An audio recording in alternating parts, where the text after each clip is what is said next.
And now to that deadly shooting in a mall food court in Indiana last night. 3 people were killed before an armed bystander stopped the gunman.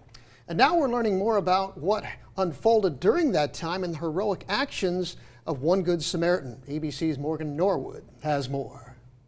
Victims were possibly in the food court. Yet another mass shooting in America. This one just outside of Indianapolis in a shopping mall. 3 people were killed, 2 others injured, including a 12-year-old girl. I grieve for these senseless killings, and I ache for the scars that are left behind on the victims and on our community. Greenwood police say 20-year-old Jonathan Sapperman was armed with a high-powered rifle that he purchased last year when he opened fire at a food court. We know that Mr. Sapperman, through surveillance video, entered the mall at entrance 4 by the food court at 4:54 p.m. He walks directly to the food court restroom. 1 hour and 2 minutes later, he exits the restroom and shoots Victor Gomez outside of the restroom. He then points his rifle into the food court where Pedro and Rosa Pineda were eating dinner and shot both Rosa and Pedro. He then fired several more rounds into the food court. The sound of gunfire sending dozens of shoppers scrambling for cover. Next, bang, bang, bang, bang, I would say about 6 times. And I told my mom instantly to get down, and I grabbed her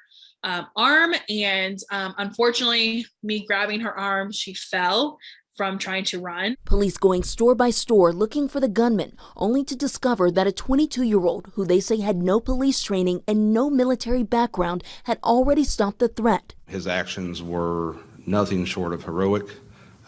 He engaged the gunman from quite a distance with a handgun, was very proficient in that, very tactically sound, and as he moved to close in on the suspect, he was also motioning for people to exit behind him.